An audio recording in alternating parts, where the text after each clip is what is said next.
So I guess if you were to break down imposter, that word, that's essentially what that feeling is for whatever reason, I shouldn't be here.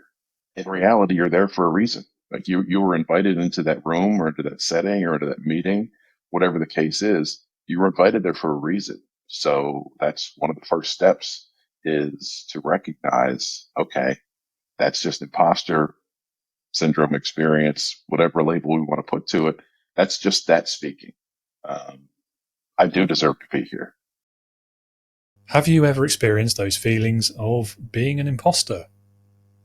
Now, I don't mean that in the body snatchers sense, but more in terms of the general feeling of unease that many people experience in their professional careers or elsewhere, where you're waiting for someone to realize that suddenly you're in the wrong job, that you can't do this, that they'll take that promotion back, or they'll cut your pay, or they'll give you a sideways move and you'll lose what you feel that you've worked for.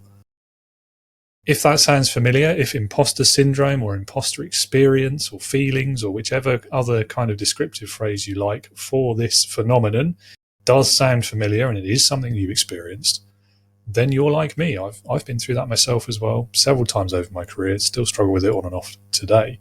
My guest today, however, is very well placed to help us all address this issue, and he has some great coping strategies and tactics to help when you do experience these feelings. His name is John Little.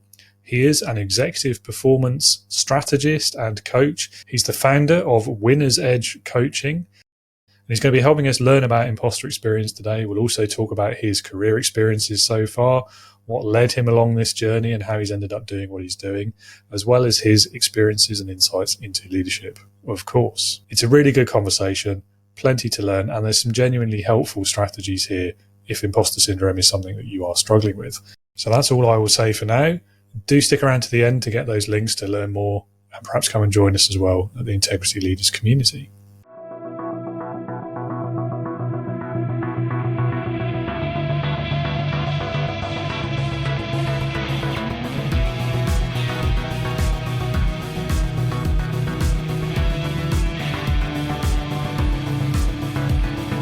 Welcome to the Leading with Integrity podcast.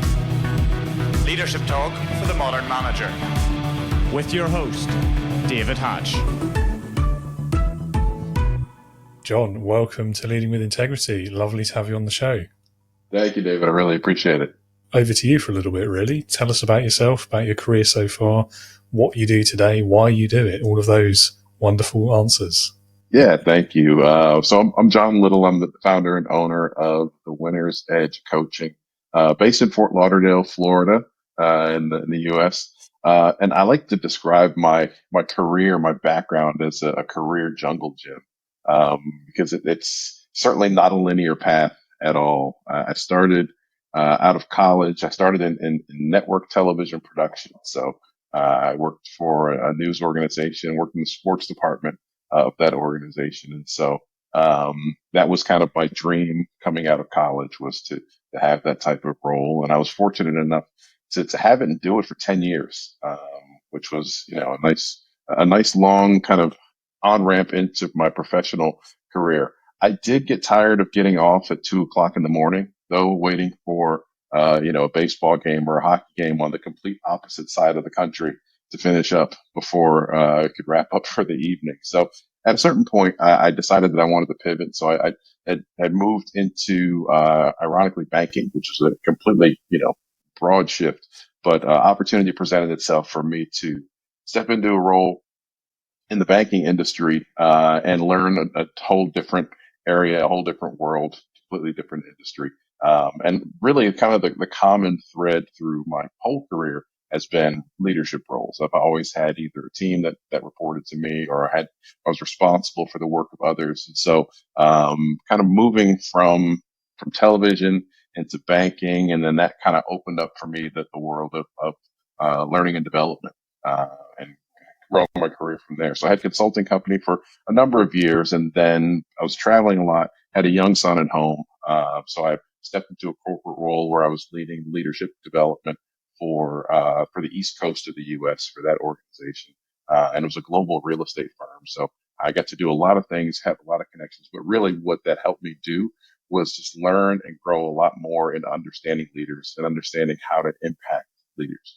So 2 years ago, I stepped out on my own and started my own coaching company, which is the Winner's Edge Coaching, and really focusing on helping people find ways to become confident and authentic leaders through working through those self-limiting beliefs that challenge us. And often those are rooted in imposter syndrome. And so that's kind of my tag on Insta, or on LinkedIn, is the Imposter Syndrome Slayer, because that's one of the areas that I recognize creates a lot of challenges for leaders. So really, all the things that I've learned to this day and diving deep into how I can help people overcome that. That's the long and short of an introduction. Probably more on the long end than you wanted, but just kind of, wanted to paint a bit of a picture for you. Absolutely. No, I mean, there's no such thing as an answer that's too long, I think, to that question, because they're always interesting stories, and hearing people's journeys, really intrigues me. Yeah. And yours is quite, I mean, jungle gym is definitely a good way to put it. Varied, interesting. Yes. So, I mean, is there a common thread other than leadership? Was it just like the opportunity that presented itself? Is that what you saw yourself doing when you were a kid as well? Like, where did that all come from? It's funny. I didn't see myself doing exactly what I'm doing now as a kid, but I did in my high school yearbook. I said that I wanted to become an NFL football coach. Sports has always been a big part of my background. The NFL is what I've always been drawn to. And at a certain point earlier in my life, I learned and realized that I was not going to be playing professional football. So, but I always had that dream of becoming a coach. So that was always in me somewhere.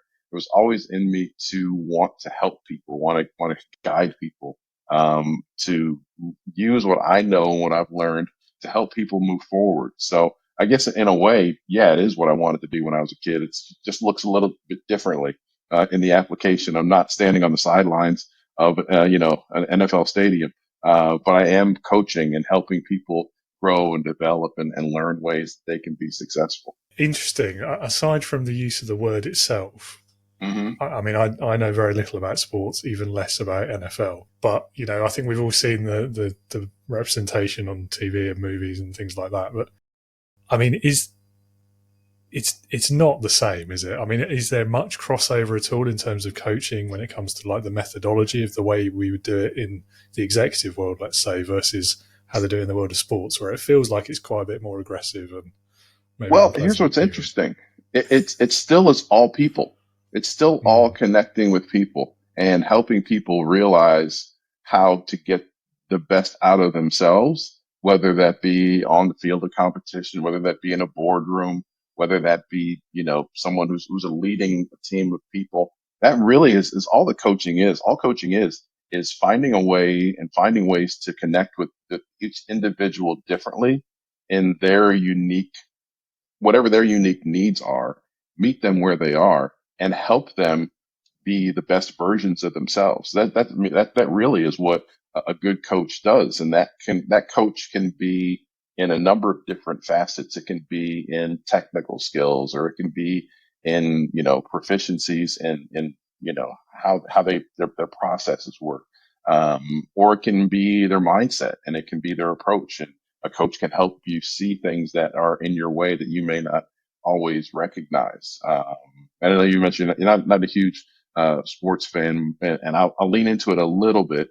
But when you think about the best people, or the people who've succeeded the most in their careers in that sports arena, they've never done it alone. They've always had a coach that's helped them. They've always had a coach that's guided them. They've always had a coach that's supported them or promoted them. And often what you'll hear when they talk about their careers, they'll often talk about those first coaches that they had that helped them see what they could be, or a coach that somewhere along the way helped them kind of recognize that there was more that they could achieve, or push them to more, push them farther.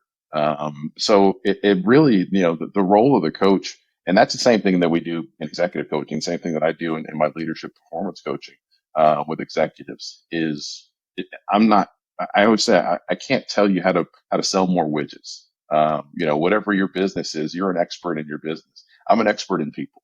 And so I can help you lead your people better. I can help you connect with your people. I can help you find ways to create those relationships where people are going to reach their potential through your help, through your guidance, through your leadership. But that's how you're going to get those results. That's how you're going to sell more widgets or whatever it is that your business objectives are. The way you do that is by maximizing everybody on the team, and that's what I do as a coach. So yeah, it's not exactly apples and apples, but there certainly are common threads, common practices, common experiences that people have through coaching, whether it be on the field of play or whether it be in the boardroom. Fair enough. And what struck me, I think, at the beginning of your answer there, most of what you said described leadership as well, I think. Absolutely. Yeah. Yeah, I mean, leaders who coach is a whole thing, isn't it? There's a whole reams of study on that, I'm sure. Yeah. And that often is a distinguisher between a manager and a leader. A manager is just managing tasks. And I like to say, they're managing to a spreadsheet. A leader, being a leader, a big part of that is coaching. A big part of that is finding the unique things that I need to do to connect with you for you to be your best self, right? That's what leadership is. Coaching is a big part of that. Absolutely. Well, let's talk a bit about imposter syndrome. It's one of the great equalizers in leadership because it's something that anyone can have, anyone can go through that, anyone can, it comes back as well, even when you think you've passed it. At any stage of a career, obviously when you're new at it and it's your first leadership role, logically it makes more sense that you're going to experience it then. But then equally, I had it, still have it sometimes, all the way through my career. I've met CEOs who've been doing their role for like 10, 15 years, still have imposter experience on occasion as well. Yes. Let's start with what is it? What does it feel like? And how can we spot the signs in, ourselves, obviously, but also in others? Yeah, so it's funny because imposter syndrome, like you said, it doesn't just magically go away when you get promoted or when you achieve a certain level. Really, studies have shown and people have experienced and shared that imposter syndrome tends to grow the more that you achieve. And the more of a high achiever that you are, the more likely it is that imposter syndrome will creep up. So what does it look like? What does it feel like?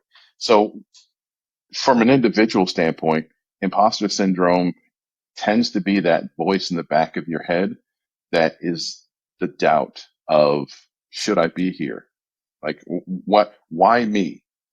Do I deserve to be here? Can I be in this room and hold my own with the people who maybe I've looked up to for a number of years, maybe who have been in this role before, or and it may cause me to not want to raise my hand and ask a question, or it may want to cause me to not share a thought that I have. It may cause me to not respectfully push back on something that I may not agree with in a meeting. It may cause me, if I'm leading a team, it may cause me to feel like I have to do more because I have to constantly prove myself.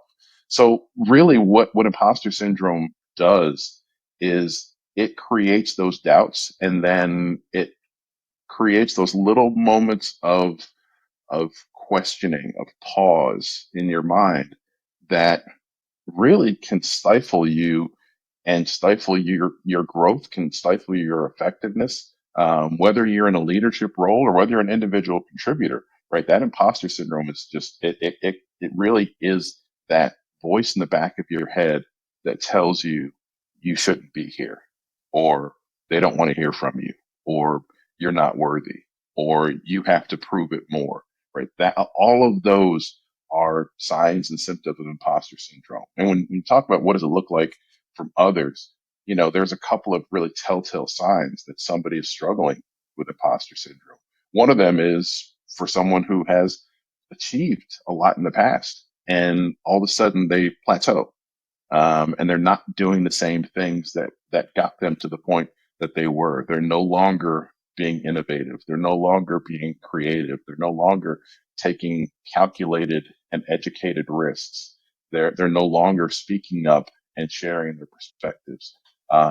If they have a team, they can be more micromanaging than they have been in the past, or kind of the other side of that is overcompensating. And we'll see leaders that will overcompensate when they're struggling with imposter syndrome, and they try to mask those insecurities through false bravado. And so they can end up creating toxic environments. So I know I gave you a much long, kind of gave you the essay answer on that. But really, like there are so many ways that we experience and can see and recognize imposter syndrome in others, but without understanding what it is, it's very easy to mislabel the things that we see and the things we experience. Yeah, I was going to say, I mean, a lot of the symptoms are quite easy to spot, but it can be a real, I mean, it takes, I think, a lot of kindness to view some of those symptoms in others and then think to yourself, maybe there's a confidence issue, maybe they've got imposter syndrome, rather than just, well, they're just being difficult. That's our Right. default response, isn't it? Yeah. And that's where Yeah. emotional intelligence and we've talked a lot about EQ. That's where that comes in. And looking at people and approaching experiences and individuals through that lens of curiosity and not judgment. And especially if it's something that is what may be out of character or behavioral shifts that you've seen, something different in someone, rather than jump to a conclusion of, oh, this person is just, they're just a jerk. They just don't like me. They're full of themselves. They're trying to micromanage me because they don't trust me. You get asked a question, hey, I've noticed you've been, it's been a little bit different the last couple of months. What's going on with you? Right. That is a way to try to engage that conversation. And hopefully you've worked on building layers of trust to be able to get there. But that's a way to let people open up a little bit, because if you come down with the hammer on someone that's already struggling with some of those behaviors, do you think that's going to help the imposter syndrome or double down on it? It's probably gonna make it a little bit worse before it gets better. Yeah, it rarely helps, does it? Right.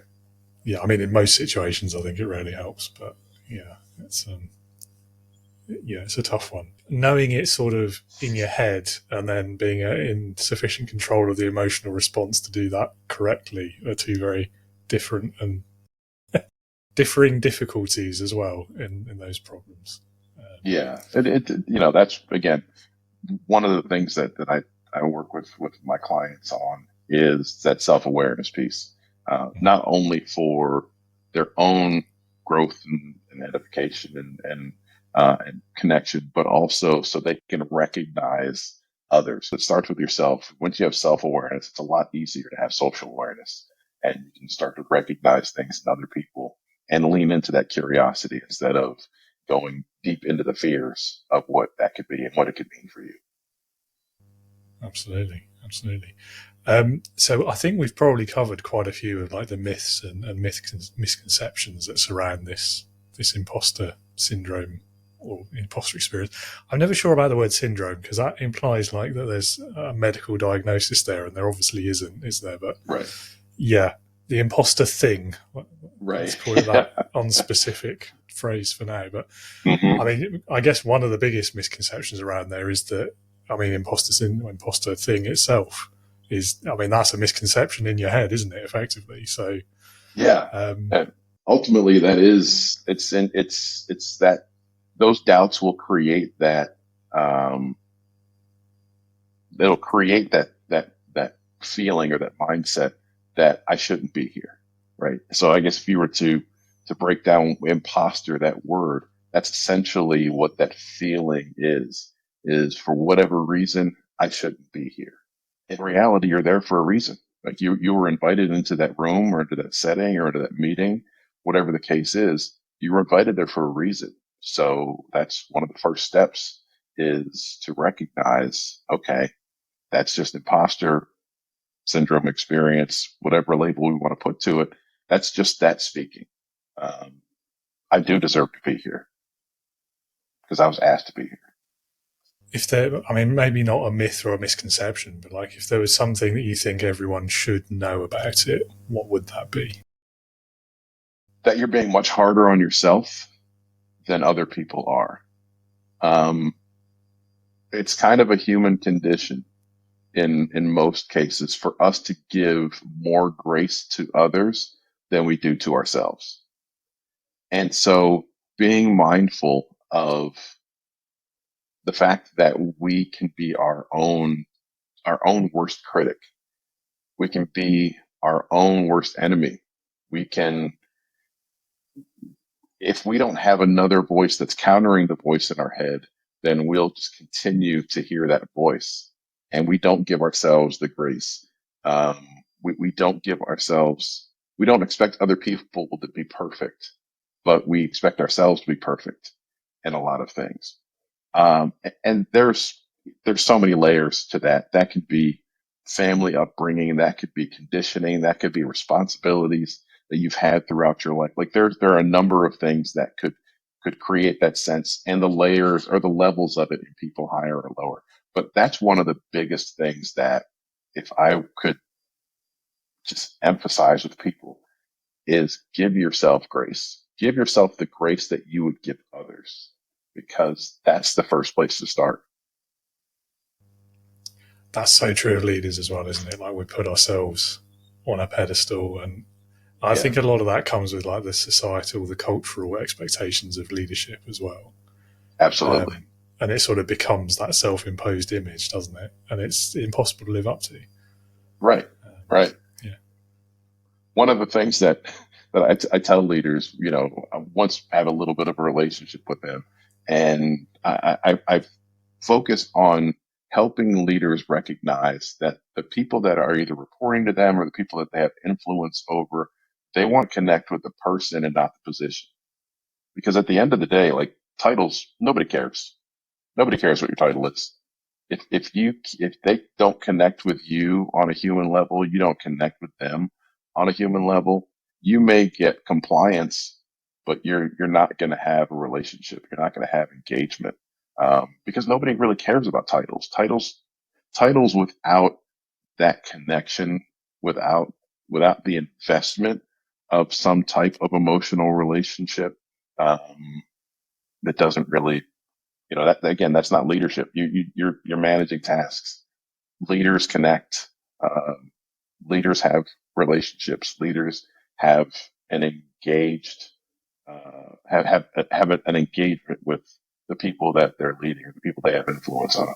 And it's essential, I think, if you want a successful team. I mean, right. Nobody really trusts or respects the sort of leader who's not showing they care, who's not building that relationship, who's not thinking in terms of the longer term as well. That's where that imposter syndrome can creep in, right?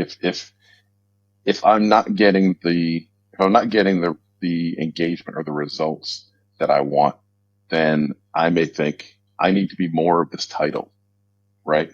If I'm a senior director, I need to be more senior and more directing.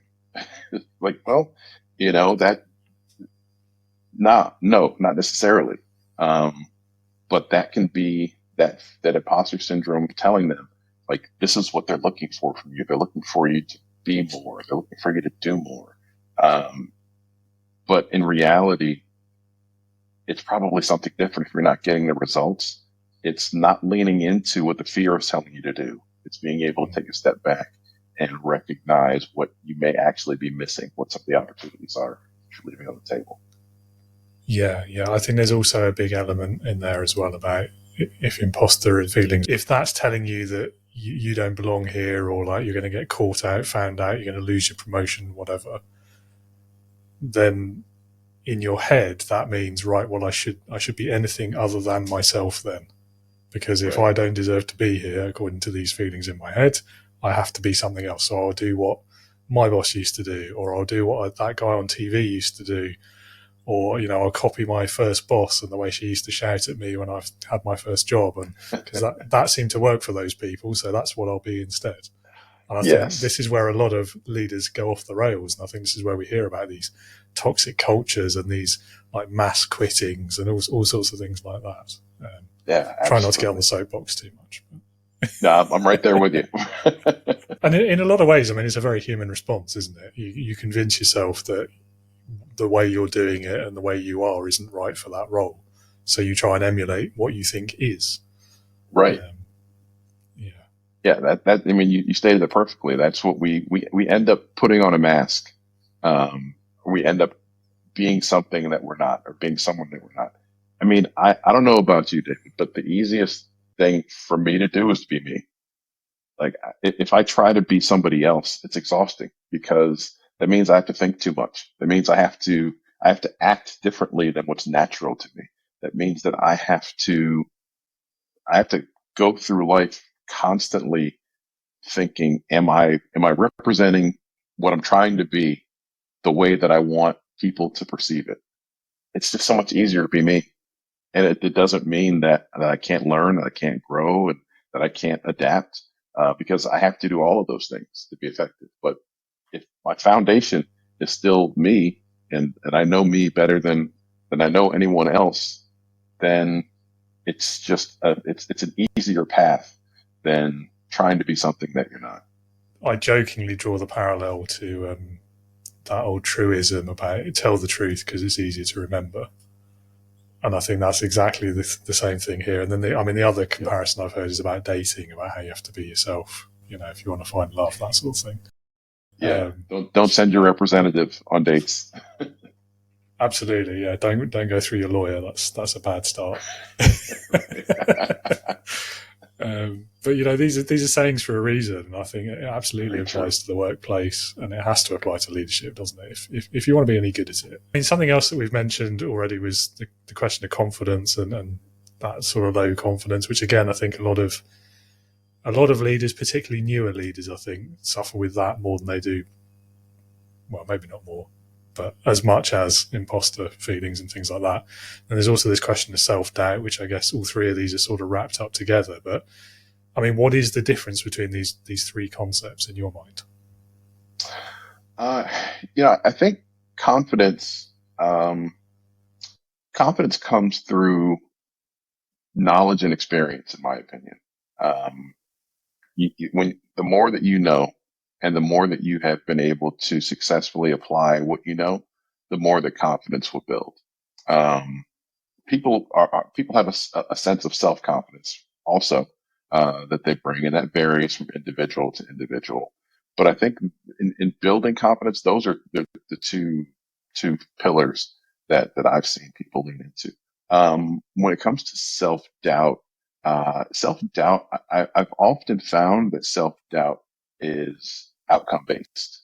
And when I say that it's outcome based, it's the question of, if I start, can I finish? If I put myself in situations, am I going to be able to perform? Uh, if I have, if I risk something, then am I going to get hurt by that risk, or is that going to help me? And the self doubt can be more paralyzing than a lack of confidence. I think people are, they often break through lacks of confidence by doing, but self doubt can be what stops them. Self doubt doesn't allow them to take that first step.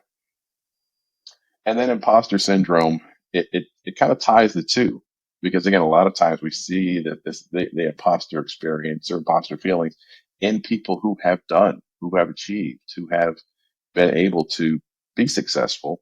And then at a certain point, they get stuck, and the self doubt can start to erode some of the confidence that they have, and can cause them to not want to lean into taking that next step or taking that next chance. So the challenge that imposter feelings experience syndrome creates is layering the self doubt and layering the lack of confidence that people may experience. Do you think imposter syndrome can be a result of the other two, or are they definitely like isolated from each other? What do you think? I think that imposter syndrome can be a result of self doubt if you're not able to recognize and label what it is that's creating that self doubt. So I think that that confidence or lack of confidence, self doubt, and the imposter experience, imposter syndrome, however we want to call it, they certainly are interconnected because they kind of stack on one another. The If someone is having a crisis of confidence, if you will, if their confidence is struggling a little bit, then it's much easier for self doubt to take root and to start driving the behaviors and start driving the mindsets that they have. And those things are exacerbated by those imposter thoughts, those imposter feelings, that's the self-limiting beliefs or the self-limiting talk that will confirm all the fears that you have that the self-doubt that self-doubt is creating. And if you're suffering a crisis of confidence, then you don't really have it in that well of confidence to say, no, we can do this. We've been there before, or we deserve to be there. We've earned this. We've proven this. We've shown this. And this is just an opportunity for us to do that again. So they're certainly connected, and you can't really effectively address the self doubt and the imposter challenges by just trying to be overconfident, because that's that false bravado that I mentioned earlier and the overcompensating behaviors. And when you start when you start to treat a symptom and not some of the root causes, it may temporarily help you to achieve one or two things, but it's not going to fix it. And we don't know what other damage that may cause. I think that's maybe the key difference, isn't it, between confidence and imposter feelings? Because I feel like with confidence, it's more of like a scale, isn't it? And I think, too far to either end is a bad thing. Because, Yes. I mean, as you're saying there about trying to like overconfidence your way out of the problem. And now some of the least effective leaders I've ever worked with, I don't know if that's what they were trying to do, but it was the excessive confidence. And it might have just been like this ridiculously high level of natural self-belief, and it was just down to that. But it Yeah. got them into so much trouble. It resulted in so many failed projects and missed targets and all of these kind of things because there was no realism there. Right. And I think, you're right as well. Everyone needs to have like enough self-confidence to, get out of bed in the morning to start with and get to work and do things, have the conversations, do the work. Because without that, I don't think anyone would ever leave the house, would they? Right. But I think also you've got to temper that with that realism. I use the word realism deliberately because I've often been accused of being like the cynic and the pessimist in past jobs. Okay. And I think unfairly, maybe not, maybe I was in that mindset at the time. Who knows now? It's too far along to tell. Right. But I do think like you've got to, confidence is great, but it's got to be tempered by reality, by, okay, but what is actually achievable? How long is it likely going to take? What resources, what support from others do I realistically need and can get? And all of these the kind of questions that the project manager in me has to know the answer to before I even start work. Like, right. Yes. Yeah. Anyway, sorry, I went a bit of a rant there, but No, it's perfect. Because confidence is such a fascinating topic, and it ties so much into the work that I do with leaders. There's a couple of sayings. One of my favorites is that confidence is like money. It's hard to gain, but easy to lose. And that you see that so often with people who don't have the connective tissue of self-awareness. And that's where I think that, as you were describing, people get out over their skis, which is another saying, that they get overly confident and they have more belief in themselves than what's reality, or that overconfidence causes them to overpromise. There's a fine line between confidence and arrogance, right? And probably the people that you were describing may have leaned a little bit more towards arrogant than confident, because if I'm confident, I don't have to tell you how good I am. I'm just going to show you. You'll see it. If I'm arrogant, then I have to let everybody know how good I am. And the likelihood is they may not see it because I'm probably putting something out there that's not reality based. And so back to your question of, being yourself, like the further you get outside of truly who you are, the harder it is for you to maintain that successfully. Yeah, absolutely. Yeah, I mean, I used to joke quite a lot about like confidence and arrogance, about how it's only arrogant if it's not true. But I'm not sure I believe that anymore, because I feel like it is possible to do both. Yeah. And so, I mean, by contrast with the imposter experience side of it, it feels to me like I mean, it's not totally binary, is it? It's not like an on or off sort of thing, but I think it's perhaps a smaller scale than with confidence. Um, yeah. Yeah, it can show up in so many different ways and in so many different instances. And it can be fleeting, or it can be something that really stops you and really, can cause you to not move forward. I can share in my career. There have been so many times where that's popped up one way or another. And it's often been when I have to do something new that I haven't done before. It's where I have to present at a meeting, or when I'm speaking at a larger conference that I've spoken at before.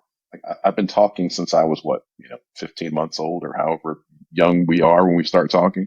Like this isn't something that I've never done before. I've built my career speaking and talking in front of people, but if there is that doubt that will creep in, like, you haven't done this before. Can you do it? And that's where I have to remind myself, this is what that is that's speaking. Here's how to move through it. And here's how to move forward. But it can also be like, I have imposter syndrome when it comes to, if somebody needs a report from me that needs to be in a spreadsheet, like Excel is my kryptonite. Like it's the hardest thing for me to do. And it will often be the last thing that I'll do, because I will put everything else in front of it, because yes, I can do it if I have to. And if I get stuck, I can go to YouTube where I can find a resource to help me. But the nagging thought in my head of, this is going to be the hardest thing that you do today. You're not going to do it well because you don't do it well. So let's find other things that you can do well first.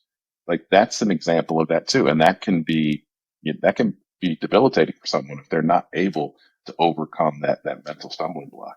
Yeah, I know exactly what you mean. Like, for me, it's like the marketing and business development. That's my kryptonite. It's partly that, like, not really had to do it until I was a business owner myself, and coupled, for me at least, I think it's tied up in confidence as well. Is because I don't really know how to do it, therefore I don't feel confident in doing it, and then it spirals from there, doesn't it? Yeah, and it's funny that you say that. So you've perfectly described where people can get stuck and start to double down on those thoughts. Is that, I don't know, I haven't done it before. I don't know if I'm doing it right. I don't know what's going to happen if I do this. And that can sometimes stop people in their tracks from even taking that first step. And one of the tools that I use as it relates to helping people navigate through imposter syndrome feelings is name it, tame it, and reframe it. So that model of, just as you were describing, like, that business development and marketing is one of the things that it's not your zone of genius. It's not what's natural to you. And so that can cause you to hesitate a little bit in that, but you have to do it. So naming that as, okay, this is an area where I have some imposter feelings around that, because I haven't successfully done it in the past, or not to the level maybe that I've wanted to. So now, how do you tame those feelings so that they don't get in your way? Well, that's where that conversation that we had earlier about giving yourself grace comes in. It's like, yeah, you're not an expert at it because you haven't done it before, and that's okay, right? You have to take that first step. You have to learn by doing. You have to recognize that there's no such thing as perfection, right? Progress, and then reframing those thoughts as, this is something that I've seen other people be successful at. And even if I'm not perfect, even if I'm not in the top 1% or 5% or 10%, the fact that I can go out and do it and try it, I'm going to learn something. And what I learn, it's going to make it better the next time I need to do it. So just that simple process of name it, tame it, reframe it, that helps you move through what could stop you, because exactly as I said, like, this isn't, marketing, business development. It's not something that I've had to do before until I became a business owner. And now that you're a business owner, a big part of that is you need to grow your business, right? So, you have to do it. So naming it, taming it, and reframing it allows you to now move forward in an effective way, recognizing it may not be perfect, but that's okay. It's progress. Yes, I agree with all of that. I'm not great at doing it, but Right. I think, I mean, particularly with the marketing side of it, like that's sort of the organic piece, I think it's quite easy to reframe that one because, worst case, as long as I do something, it's not going to have an actively negative impact, barring any like horrible thing I might put out there, which I'm obviously not going to do because that's common sense. Right. And it's, so I mean, that one feels relatively low stakes until you get to like month end and you're looking at the figures and then suddenly it's, But that's just the joy of being an entrepreneur, isn't it? Like you Absolutely.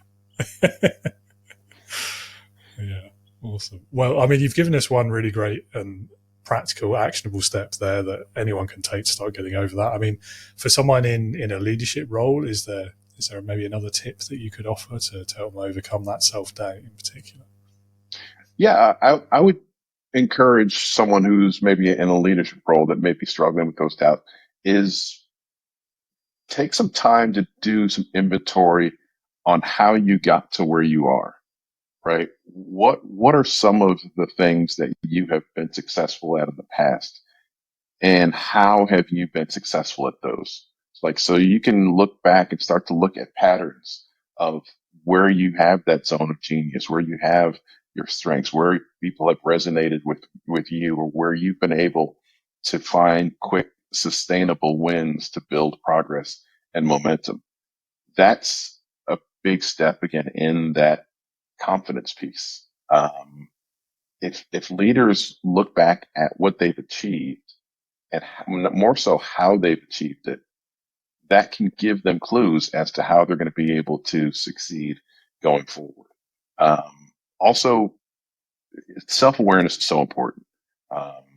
And if you're in a leadership role and you're feeling and experiencing things that you've never felt or experienced before, because here's one of the hidden secrets. It's hiding in plain sight for leaders. The higher that you go on the org chart, or the more that you grow in your career, the more that you advance, the lonelier and more isolating it gets, because you don't have peers who are experiencing the same thing in real time. And you have people who are looking to you for answers that you may still be figuring out for yourself. And you don't have people close that you can ask for advice or for thoughts, or maybe that's what your fear is if I'm asking for advice, if I'm asking questions, then that's signaling that I don't know things that I should know. So those are a couple things that I really coach leaders on is how did you get here? What are some of the things that you did? When you look internally and when you're self-aware of what's going on in the moment, like recognize that you don't have to have all the answers. Recognize this may be something that you are having challenges with, struggling with. And then who do you lean into for that? Are there mentors that you have? Are there trusted colleagues that you have? The loneliness and the isolation that leaders feel often can make those imposter feelings, make them feel larger than they are, because there's no outlet for what you're feeling. So self-reflection, look at how you've been successful, and then who do you lean into?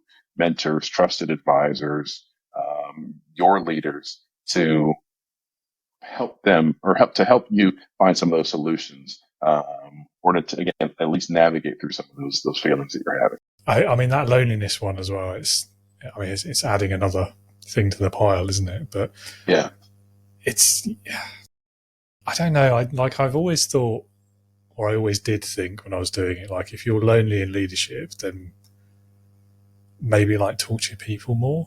I mean, there's types of loneliness, aren't there? And of course, there's always going to be things that you can't discuss with anyone else, particularly if you're in a small business and you're the sole leader and founder. But yeah, I don't know. I think some of that isolation, we bring it on ourselves, right. and it's not always fully necessary, in my opinion.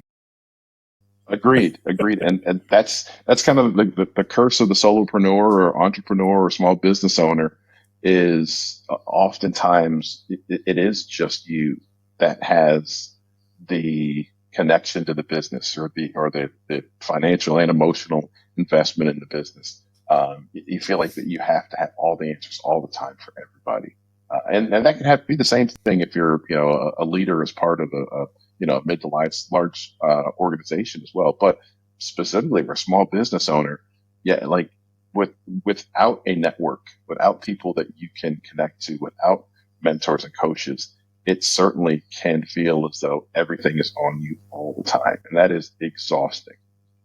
And it's hard for you to be your best self for your business in those situations. And it's hard for you to have the right perspectives a lot of times if you're constantly in survival mode of one type or another, whether that be financial, whether that be business, whether that be emotional, because you're just trying to figure everything out.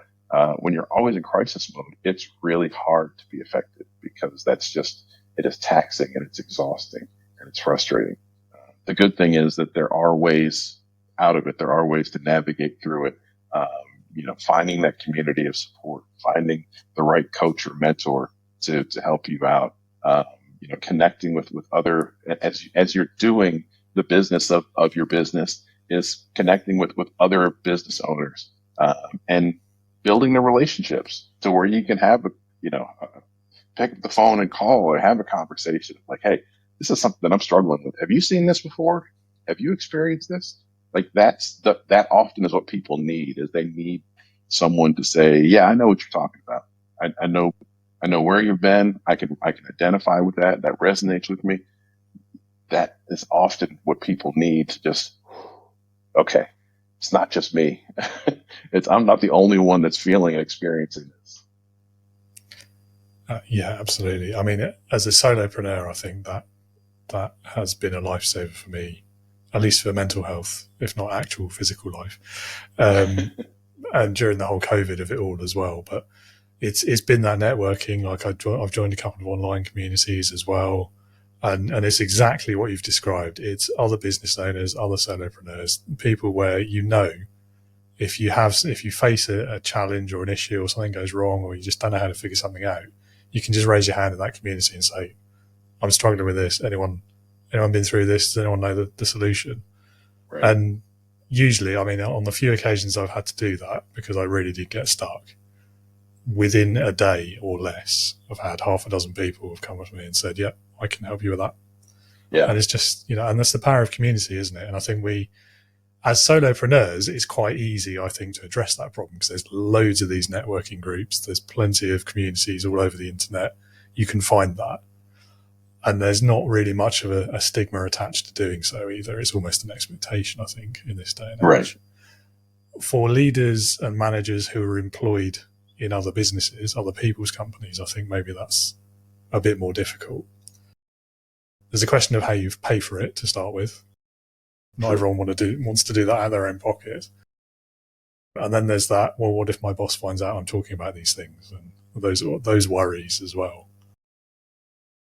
Yeah. I mean, and those are legitimate. I certainly don't want to dismiss those. I think that there are opportunities for people to, especially within like professional associations, professional networks, there's opportunities to find common peer experiences. While it may not exactly mirror what you're doing or what you're going through, there are often enough, especially as a leader, these are people experiences for the most part. These are people challenges for the most part. So whether you work in healthcare and I work in manufacturing, if I'm leading people and you're leading people, we probably can find some common ground with things that either something that I've struggled with in the past or currently struggling with, or an experience or solution that I found that I can share. One of the things that, around branding, personal branding and professional branding for leaders that I talk about is being able to define and describe who you are without it being attached to necessarily what you do, right? So, like, who are you as as a leader? Who are you as a personal and professional brand? So instead of telling people I manage this at XYZ company, it more is what is it that you are specifically doing with or for someone. I describe my brand to people. Yeah, if people ask what I do, I kind of give them the elevator pitch. But really, for me, kindness, loyalty, consistency, and solution oriented is the way that I approach everything. So I can talk to anybody, regardless of whatever industry they're from, whatever it is that they do. I can talk to them through those lenses because that's my goal and my aim is to try to connect with people through those four lenses of kindness, loyalty, consistency, and being solution oriented. For people who are struggling with trying to find a community or trying to find people to talk to, I'd encourage them to identify what's your brand. What is it that makes you up, or that you connect with people? How would people describe you? And then seek other people that have similarities. And the more clear that you can be about who you are, what your personal professional brand is, the easier it will be to find that community. And it may not be something, maybe you don't have to pay for coaching. Maybe you can find that through another common interest that you have, right? What are hobbies that you have? In those hobbies, where can you find people that have some of the same common values that you may have? And again, it doesn't have to be an identical experience, but people can give insights from all areas of life. Yeah, I think that's a healthy way to look at it. Yeah, and I think when people ask me difficult questions like I'm going to ask you later about, like, if you could start your career again, what would you do differently, and like what regrets do you have, and that sort of thing, I think the more I think about that over the years, the more important this one becomes. And I wish I'd started doing things like building a network much sooner, because I literally never did it. I actively avoided opportunities when I was an employee. Even when I was like a co-founder and a director of a previous company, even then I still no, I didn't want to know. And it was only once I was by myself and I realized how important that can be. And I was like, well, I wish I wasn't starting from scratch right now. You are speaking my language, David. Yeah. Anyway, I'm pleased to say, though, I think I've got pretty good at it, or at least at meeting people, and I've got some great relationships as a result over the last 5 years. So that's awesome. It's, even if you start from scratch, it's still entirely doable. I guess that's the main lesson. Definitely. Yeah. I mean, that's the thing, right? With the virtue of time, that we're given, anything's possible, right? But you just have to start. It's so easy to say what you don't have, or what what you wish you would have done. If I could do it all over again, well, you can start today. The best time to start was yesterday. The next best time to start is today. Exactly. Yeah. And in fact, one of the people I met at just such a networking event that I talk to quite regularly, that's one of his favorite quotes. Mm-hmm. So there you go. Awesome. Well, John, I've got some questions about you, more specifically leadership. We kind of covered most of them, I think, but I think the really interesting ones to me are, firstly, what has been your best experience being led? That's a great question.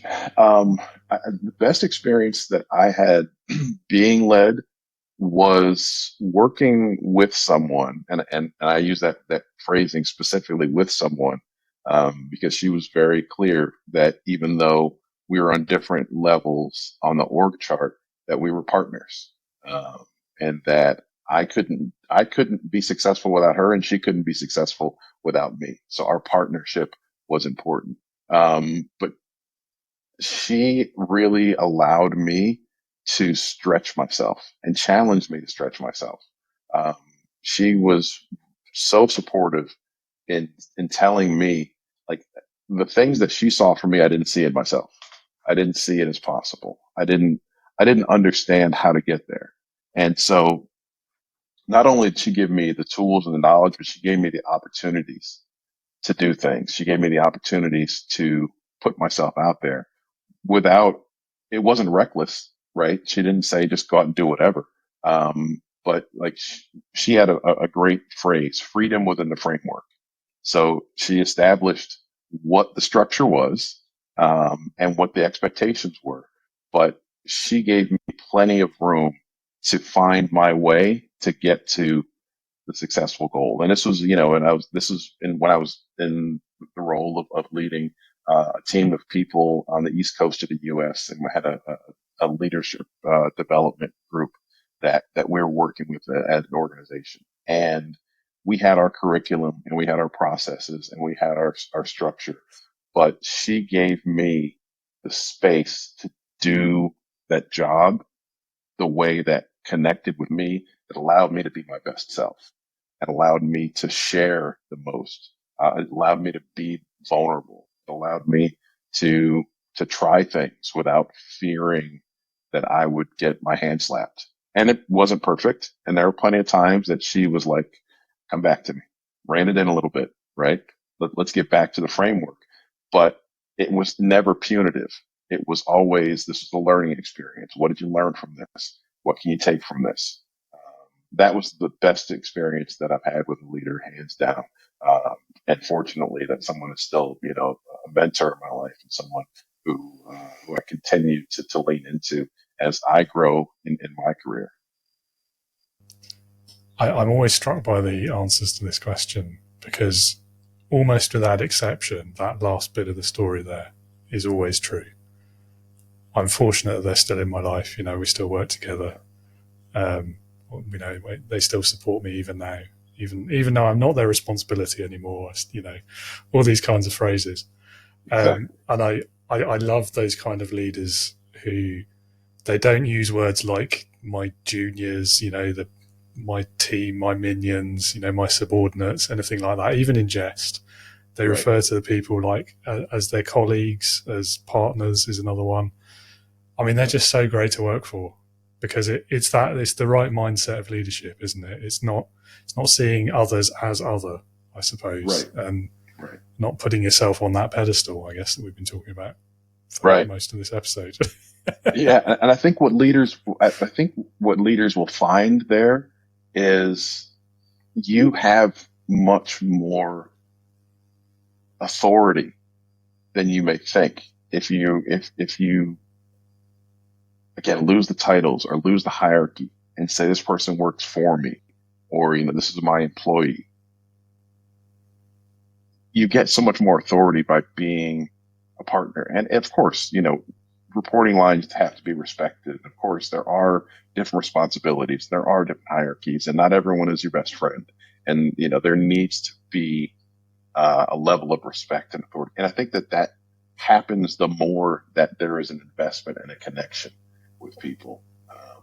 Because there's some leaders that fear familiarity and think if I'm too familiar with my team, then they're going to take advantage of me. If they're too familiar, then, I can't hold them accountable. It's the direct opposite. It's the more that you lean in, the more you build the connections, the more that you build trust, then you get more influence and authority that way than trying to leverage power and title. Yeah, I mean, that's certainly been my experience as well. From both directions, like as a leader, I did it a couple of times And the time that it went wrong was when I did it the wrong way. And I was, it was all about job titles and hierarchy and authority and all that sort of thing, and just do as you're told, that sort of mentality. Right. And the time it went best was when I took the absolute opposite approach. I mean, there was about a decade between those, so I'd learned a lot in the meantime. But and then as a follower, again, like the leader that I remember enjoying working for the most was that one who was super collaborative, and he was 50 times removed from me in this massive multinational corporation hierarchy. Like I was a temp, like I was the lowest you could get effectively in that situation. And he was like global VP of accounting or something. Yeah. And he took the time to have a conversation with me on an individual level. He was only in the office 2 days. He spent half of that time with me alone. And he was literally helping out with the work. He was asking about my career goals. He was getting invested in my personal development, even though I was on a month contract. And that's the experience I remember the most and enjoyed working with, versus the other ones where, there was just no trust, no respect. And so I didn't reciprocate it. Right. Simple as that. Yeah. David, you just put experience to something that I ask mid to senior level leaders all the time. Is think back earlier in your career and what would it have meant for you if someone just 2 levels removed on the org chart would have genuinely invested some time with you, would have sat down and had a conversation with you, asked you about yourself and your family and your goals. Like, what would that have meant to you? And almost to a person, they say, oh, that would have made my day. That would have been, I would have loved that. Like you said, like that was an experience that you still remember to this day. But that's sometimes where leaders, when they get too focused on title and hierarchy, they forget that they weren't born into that position, right? They got there through growth, through development, through things that they've achieved. But at some point they were that first year intern, or they were that, that entry level employee, that was just hoping to be seen by someone, that was just hoping to be recognized, that was just hoping for that connection. It's full circle, and the more that leaders complete that loop, the stronger they build those networks, the stronger of the legacy they build, more confidence they have. It's the simplest things sometimes that can make the biggest difference. Absolutely. Yeah. I mean, there's a reason why I still talk about it more than 20 years later. Like it's life changing, right? Yeah. I mean, there is one downside to that experience that early in my career, though, which is it set a really high benchmark for everyone I worked for after that, and none of them lived up to it.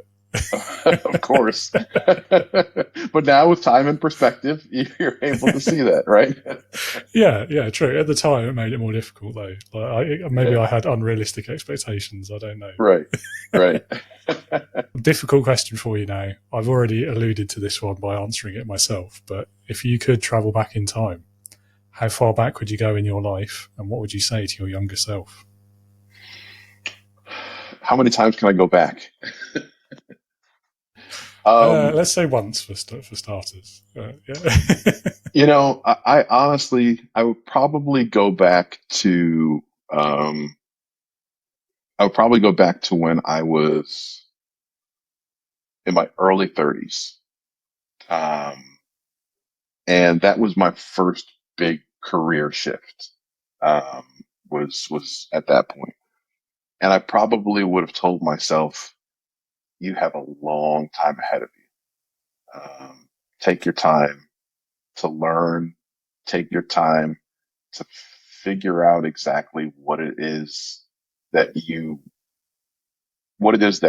connects and resonates with you, and be authentic to that. One of the things probably, it was the biggest life and career changing moment for me was, when I was not too long after I'm talking about, shortly after I made the transition into banking. And I went to a meeting, we had a staff sales meeting, and someone came in and did a workshop on emotional intelligence and the DISC model, if you're familiar with that. In that moment, I was like, that's what I need to be doing. because I was in a sales role and I was terrible at it, quite frankly. You know, sales is, this is not something that's not something that I'm great at. But I was like, I connected with that. I connected with the learning more about people and developing people and helping people learn about themselves and grow. So I would have taken more time to explore things rather than just dive right into something. Um, and because I thought I had to solve for X immediately. Because I had, throughout my life, you know, to that point, I had achieved. You know, I was always one of the younger people to be doing things that my peers were doing. I was younger than the other leaders at the television network that I was at. I was younger um, than than people who had achieved similar things, and so I felt like I always had to race. And so when I did something completely new and different, I didn't take the time to really kind of learn because I thought that I had to keep racing. Um, the finish line is a false deadline. Um, you know, I understand now that even where I am today, 20 plus years later, I still have a long runway ahead of me. So I don't have to do everything right now and I don't have to shortcut things. I can take time to do things the right way. So that way it's not only sustainable, but it's certainly more fulfilling. Yeah, I think that's a good lesson for life, isn't it, as well as careers? Yeah. Yeah. So I think that the surprising part of that answer was 30s was when you would go back to. I think most people are like 18, 17, early 20s maybe. Yeah. But I think like your 30s, I think that's the time to be thinking about that stuff because you've got a little bit of experience behind you. You know a bit about the world of work and the workplace and life probably as well. And you've maybe lost some of that impetuousness that we all have when we leave school and college and so on. But you've still got, as you say, you've still got that nice long runway ahead of you that there's time to effect the change, learn the things. Yeah. So yeah, You that's a know, really great answer actually. I appreciate it. I know that I'm a little bit unique in this, that I may have lived some things a little bit backwards. So like I had really good clarity when I was choosing, you know, when I was choosing what college to go to and what I wanted to study and what I wanted to do when I got out of college. You know, I applied for one internship in college because that was the one place that I wanted to work. And so I had all of my focus on, I want to work at CNN Sports in Atlanta. And that was what I wanted to do. That's where I wanted to work. That's where I wanted to intern. And so like I had such laser focus to that point. And when I got the internship and then eventually got hired, like I was doing my dream job at 21. I was like, this is everything that I have worked for to this point. And I fulfilled that. And I worked 10 years at that job. And, you know, it's still some of my fondest memories, professional memories are from that. Um, you know, I got to go to work 5 days a week and sit around watching games. It's not the worst experience in the world to have, right? So there's not a whole lot I would change up to the point of when I realized that road was ending. That's kind of where I had to start looking at life that in a way that probably people at a much younger age start to look at life. Yeah, that's fair enough. That's fair enough. I mean, what would you have done if you hadn't got the internship? I guess you don't know, do you? Yeah, I don't know. You know, there's probably a couple of other routes that I could have gone. I could have, you know, started at a local TV station and still tried to achieve that internship. But it's a great question, and you know, I guess I chalk that up to the ignorance of youth, and you know, probably irrational confidence that it was going to happen at that point. But it was also, there's a lot of intentional work that I put into making that happen. It wasn't, when I say I applied for that one internship, I had been in contact with them since my sophomore year in college, learning the process, trying to make the connections. I had been like, you know, super intentional. I had went on a trip with with a different group from school to Atlanta. And I took time out of that trip as a student to go to the CNN building and, learn a little bit about it and try to find out again, how can I make some of those connections, asking questions. So there was some intentionality behind that process. But yeah, looking back, it might have been a little bit risky. Might have been a little foolish. Yeah, I mean, there's something to be said for having that single-minded focus, isn't there? And I mean, you talk to the high performers of the world, which I suspect you're one. People like fighter pilots and I don't know, like polar explorers.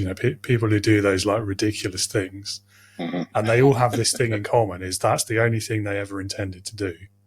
They had that laser focus on doing it, and therefore it manifested, I suppose. But I'm always intrigued, and that's why I asked you the question, like, what if at one point along that path something hadn't gone their way? What would they have done? And when you've spent like your entire life up to that point, without exaggeration, preparing for that one thing, if it doesn't happen, especially for some reason that's totally out of your control, so like the fighter pilot one, there could be a health condition that you're totally unaware of, and it comes out during your medical, for example. I've seen a few people go through that in my own youth, and they were just lost. They had no idea what to do next, and it took them like a decade to recover. And so I do wonder, there's commentary about education system as well there, probably, but yeah, I get the like manifest destiny and have that mindset and focus on the goal. I totally get that, but also I do feel Plan B is important. I don't think it's admitting defeat to have a fallback. Agree. But anyway. Again, I'm on the soapbox. Sorry. No, but there's a lesson. There's a lesson in that, David, that ties back to what we've been talking about with leadership and those imposter feelings. Is there's falling back to Plan B doesn't mean that you failed. That just means that you have to pivot, right? Like exactly. if there are so many people that have, and I'm going to lean into the world of sports again because that's just kind of what I know. There's so many people who train and invest and spend so much of their youth, so much of their time, so much of their energy and focus in becoming a professional athlete. When the reality is like that is the narrowest 1% of 1% that get there. I mean, you think about the last person on the bench who never gets into the game and you never know their name. They were probably the best person to ever come out of their city or town at whatever sport that is, right? Think about how humbling that must be, that you went from being everybody to nobody, and you still achieved your goal. And then there's the people that didn't get there. So yeah, like having that Plan B, it doesn't mean that you failed. It doesn't mean that you can't be successful in other areas. It doesn't mean that you don't have those tools within you. It is just that, okay, how can I now look at what did I do to be as successful as I was, even if I didn't reach that? The fighter pilot example, like that you shared, like what is it that I did to put myself in position to get the physical, which may have been the last step. And then they said that I couldn't do that. Yeah, it's going to hurt. It's going to sting, and it may take some time, but that's where that self-reflection, that self-awareness can really help look at.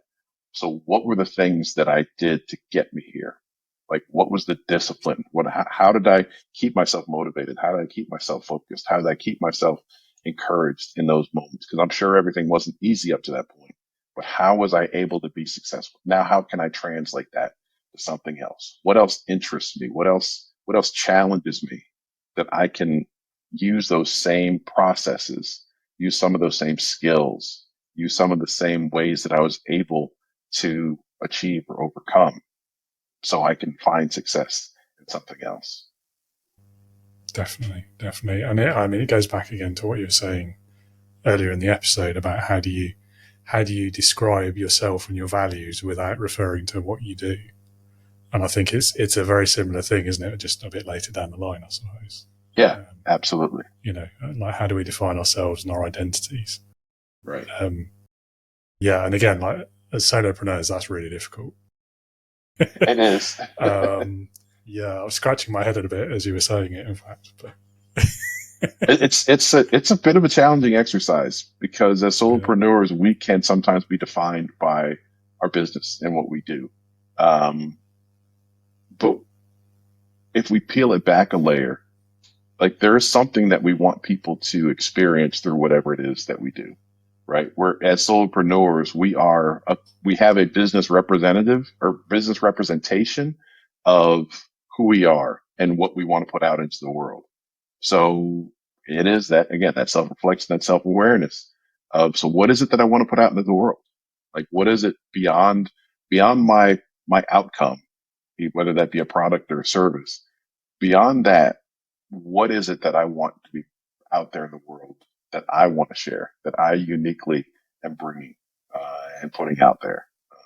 And that can help figure out some of those, that values process, the values thought is,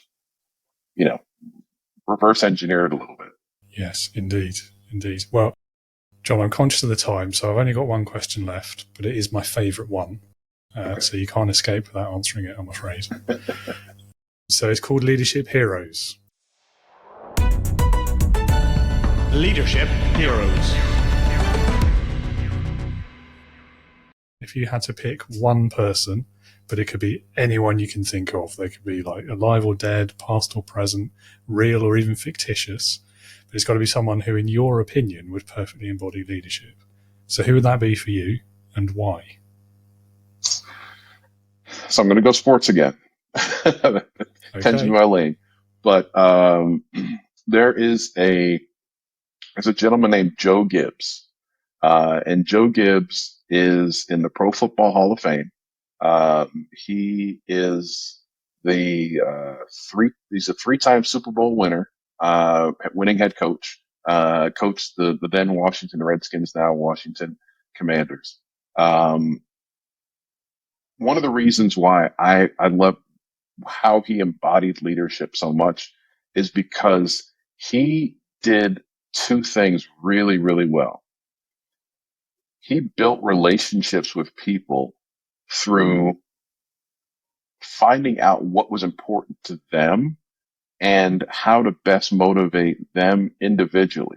Not easy when you have 60 people that are on your team, but to build a genuine connection with those people by finding out what it is that's important to them, how they're best motivated, how they're best rewarded, how they were best challenged. He learned that with some people it had to be the stick, and he needed to come down on them for every little thing because that's what they needed to be motivated. And for other people, it was a pat on the back, it was a pat on the head, it was, great job. There's a story that he tells about one of his players who one of the assistant coaches was just berating him, just giving him the hardest time, yelling at him about a missed assignment. And he said he just saw his body language crumble, and so he pulled him to the side and he said, what's going on? Tell me what's happening. And the player shared with him, like, I had such a bad family experience with that type of behavior. Whenever someone yells at me, whenever someone discourages me like that, then it's really hard for me to move past that. So he talked to that assistant coach. It was like, don't ever do that to him again. We're never going to get what we need from him with that type of response. And he became that player's biggest cheerleader. If he did the littlest things, he was always over the top and encouraging him. When he did the big things, he always celebrated him in front of the team because that's what that individual needed, right? And there's so many stories of Coach Gibbs doing that. And not only did Coach Gibbs be successful in the sports and football, he also, when he left football, he went and built a very successful NASCAR auto racing team because he used those same core principles of connecting and building relationships with people.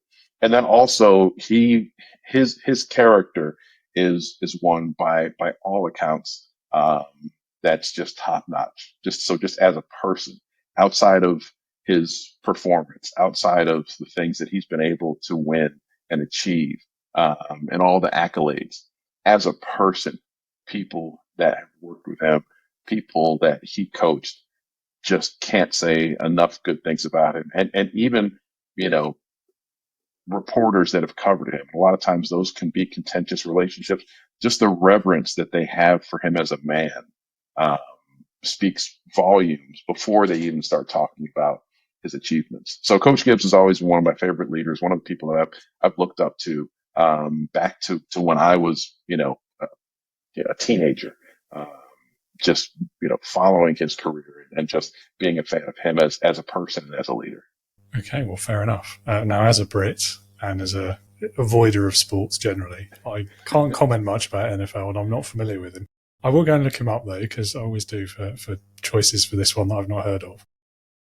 But, I mean, the way you describe his approach to leadership, it's a callback to earlier in the episode where we were talking about exactly that sort of thing. And I think for me, this has always been like one of the most important core aspects of effective leadership is being able to like speak to people where they are, to use your phrase from the beginning, but understand, like what works for them, how do they best receive feedback, how are they best motivated, and in their own words as well. Like, don't just try and assume it from observing behavior, because we're not all the best at detecting that, as the coach was.